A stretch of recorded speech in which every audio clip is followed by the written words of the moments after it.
Bab 149. Badai Penyeduhan. Ledakan terus bergema di seluruh benteng dari waktu ke waktu. Namun, itu tidak terdengar sekuat yang pertama. Sambil bergegas ke sana, Ren Xiaosu melihat beberapa penduduk benteng keluar dari rumah mereka. Semua orang mulai berkumpul dan tampaknya sedang mendiskusikan apa yang baru saja terjadi. Seseorang menyarankan bahwa salah satu pabrik mungkin terbakar, dan ledakan itu disebabkan oleh bahan yang mudah terbakar di dalamnya. Tapi Ren Xiaosu tidak berpikir itu sesederhana itu, terutama tidak selama periode yang tegang seperti ini.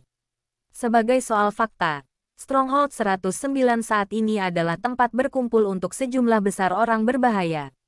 Ketika Ren Xiaosu tiba di kaki gedung bertingkat tinggi, dia melihat logo Bank Konsorsium Li menamparnya. Tapi dia tidak khawatir tentang itu sekarang.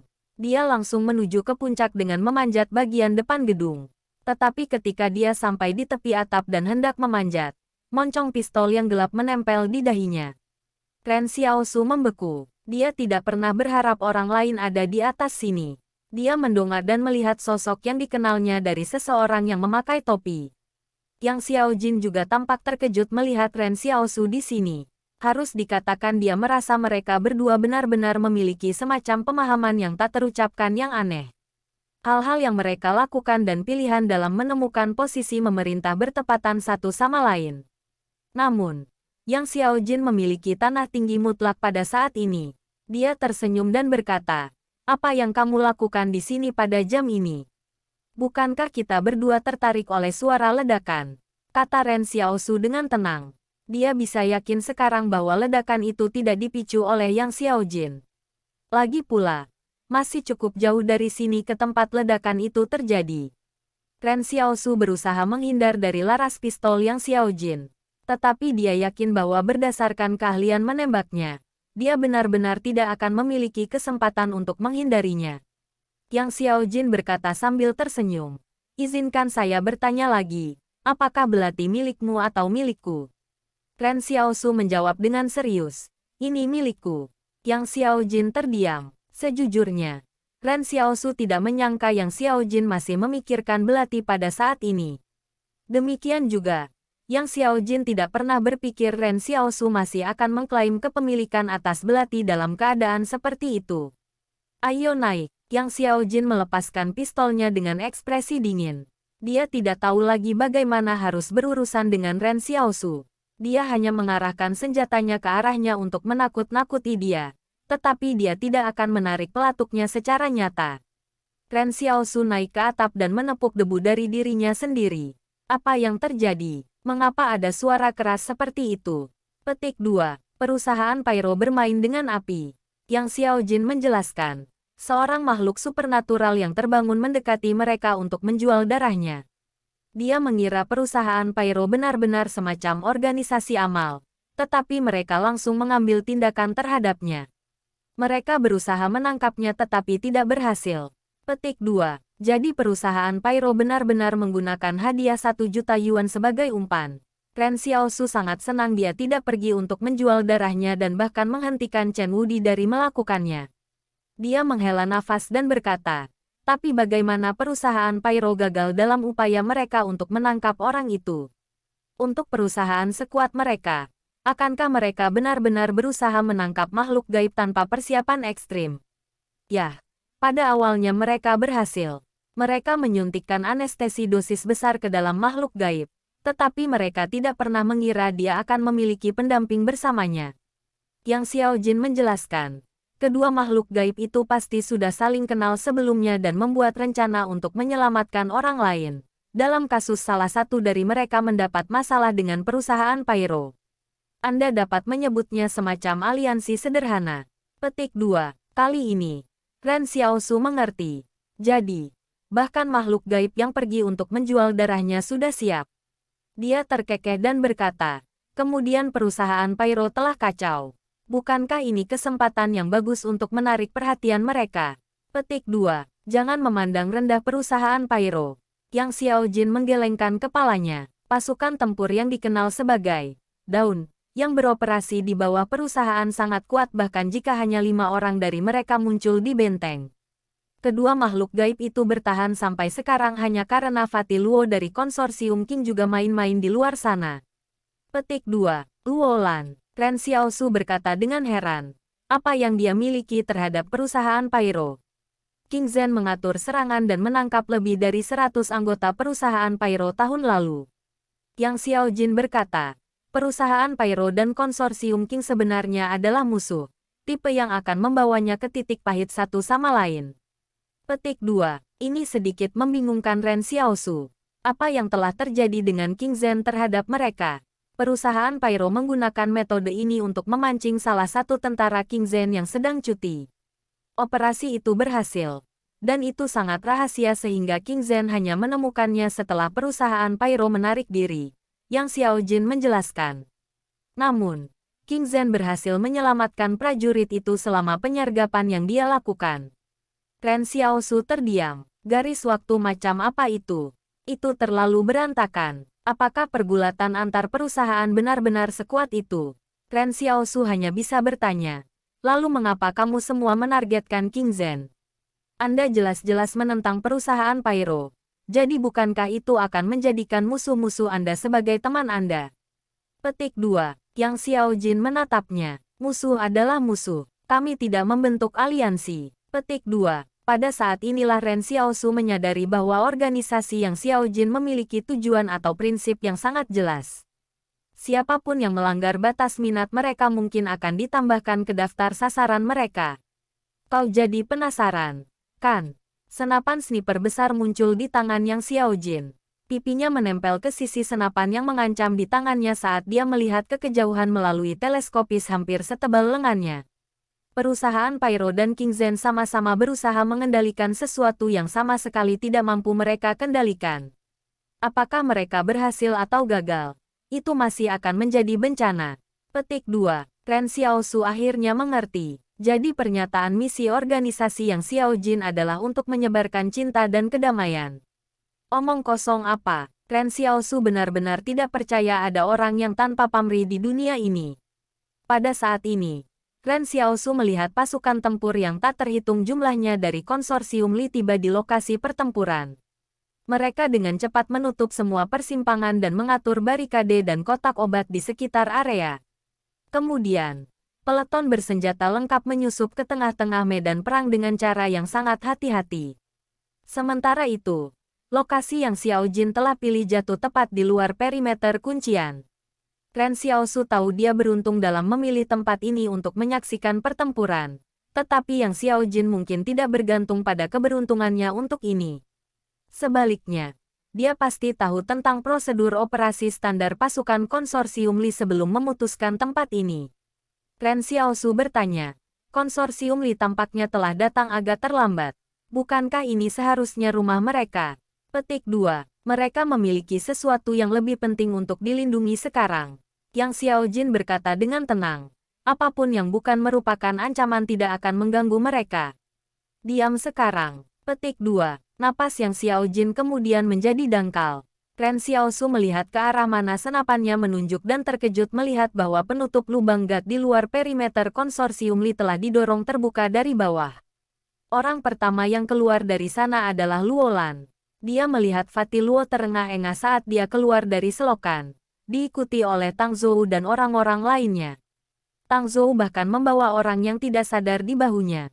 Mereka berlari menuju kendaraan yang diparkir di dekatnya, dan sepertinya mereka berencana menggunakannya untuk melarikan diri. Bab 150. Gila. Melihat situasinya, rute pelarian ini seharusnya sudah direncanakan oleh Luo Lan dan anak buahnya. Satu-satunya hal yang membingungkan Ren Xiaosu adalah mengapa sosok penting dari konsorsium King seperti Luo Lan akan begitu akrab dengan sistem saluran pembuangan dari kubu konsorsium Li. Mungkinkah konsorsium King telah menanam banyak mata-mata di dalam benteng ini? Atau mungkinkah bahwa konsorsium King memiliki gagasan tentang konsorsium Li sejak lama? Yang Xiao Jin mengambil lingkup bercak dari sakunya dan menyerahkannya ke Ren Xiaosu. Ren Xiaosu kaget. Apakah kamu pikir aku pengintaimu? Teruslah bermimpi. Jarak 651 meter. Kecepatan angin, nilai setengahnya 0,4 meter per detik. Untuk penembak jitu, ada 3 jenis angin 1.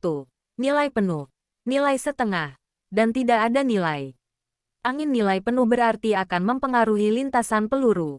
Angin seperti itu akan datang dari jam 2, 3, 4, dan 8, 9, 10. Tetapi untuk angin yang datang dari jam 1, 5, 7, dan 11, efek angin pada peluru akan berkurang setengahnya, sehingga disebut sebagai angin setengah nilai. Angin tidak bernilai sama seperti namanya. Itu tidak memiliki efek pada lintasan peluru. Angin seperti itu akan bertiup dari jam 6 dan 12. Ketika Ren Xiaosu selesai berbicara, dia memperhatikan Yang Xiao Jin membuat perhitungan cepat dari kompensasi yang diperlukan untuk tembakan itu. Ren Xiaosu bertanya-tanya, apakah kamu berniat untuk membunuh Luolan? Dengan suara keras, Yang Xiao Jin menjawab pertanyaan Ren Xiaosu. Suara tembakan yang tak terduga pecah menembus langit malam dan hampir membuat Ren Xiaosu melompat. Dia melihat di mana Luolan berada dan menemukan bahwa Yang Xiao Jin belum memukulnya. Sebaliknya, tembakan itu menabrak kendaraan off-road tepi jalan Luolan dan anak buahnya telah siap. Apakah dia merindukan? Sesaat kemudian, kendaraan itu meledak. Ren Xiaosu menyadari Yang Xiao Jin tidak melewatkannya. Dia mengincar tangki bensin kendaraan off-road selama ini dan bahkan menggunakan peluru pembakar untuk melakukannya. Hanya peluru jenis khusus ini yang mampu menyalakan tangki bensin. Dan tidak ada penembak jitu yang akan begitu bosan menggunakan peluru pembakar untuk menembak tentara secara individu. Luolan, yang belum mencapai kendaraan, sangat marah. Siapa yang melakukan itu? Dia begitu dekat untuk masuk ke dalam kendaraan dan melarikan diri. Tetapi malah meledak oleh seseorang. Siapa yang bisa cukup gila untuk melakukan hal seperti itu? Tanpa kendaraan. Bagaimana mereka bisa pergi? Tapi dia tidak ragu, mengetahui bahwa kebisingan di sini akan dengan cepat menarik orang-orang konsorsium Li. Dia dengan tegas membawa Tang Zhou dan yang lainnya kembali ke selokan. Yang Xiao Jin menyimpan senapannya dengan cepat ketika Ren Xiaosu menyaksikan tanpa daya. Dia berkata, kamu keluar jam segitu hanya untuk menghancurkan kendaraan Luolan dan menyulitkan mereka. Yang Xiao Jin menatapnya, itu sangat menyenangkan. Menyenangkan. Apa yang sangat menyenangkan tentang itu? Anda wanita gila. Ren Xiaosu memperhatikan ketika pasukan konsorsium Li mulai menuju ke sini dari jauh untuk mengelilingi daerah itu. Pada saat itulah Yang Xiao Jin tersenyum dan berkata, semoga beruntung. Sebuah pintu kemudian terbuka dalam bayang-bayang di samping Yang Xiao Jin. Dia memegang tangan yang keluar dari pintu bayangan dan menghilang dari pandangan Ren Xiaosu. Tangan itu. Mungkin tangan Luo Xinyu, kan? Ren Xiaosu tidak merasa enak lagi. Yang Xiao Jin tidak hanya mempersulit Luolan dan anak buahnya. Setelah dia mengungkapkan lokasi mereka dengan menembakkan tembakan itu, dia juga melibatkan Ren Xiaosu.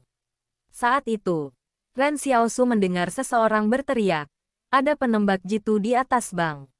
Kurhur, betapa menyenangkan. Dia segera berbalik dan menuruni gedung. Jika dia tidak pergi sekarang, dia akan dikelilingi oleh konsorsium Li dalam waktu singkat. Ketika Ren Xiaosu tiba kembali di toko, dia basah kuyup. Dia telah berlari jauh-jauh ke sini. Bahkan dengan kebugarannya saat ini, dia masih merasa itu sangat tak tertahankan. Tapi dia tidak masuk melalui pintu depan. Sebaliknya, dia melompat ke halaman belakang dari atap. Ren Xiaosu menemukan Wang Fugui dan yang lainnya masih menunggunya di halaman. Yan Liu Yuan adalah yang pertama datang dan mengelilingi Ren Xiaosu.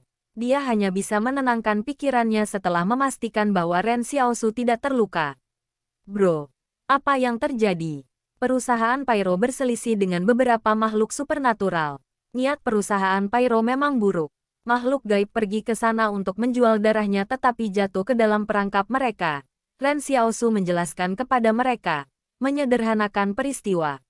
Jiang Wu, yang berdiri di dekatnya, tidak mengatakan apa-apa. Sebagai seseorang yang melarikan diri ke Stronghold 109 bersama Ren Xiaosu, dia tahu bahwa Ren Xiaosu setidaknya bukan orang normal.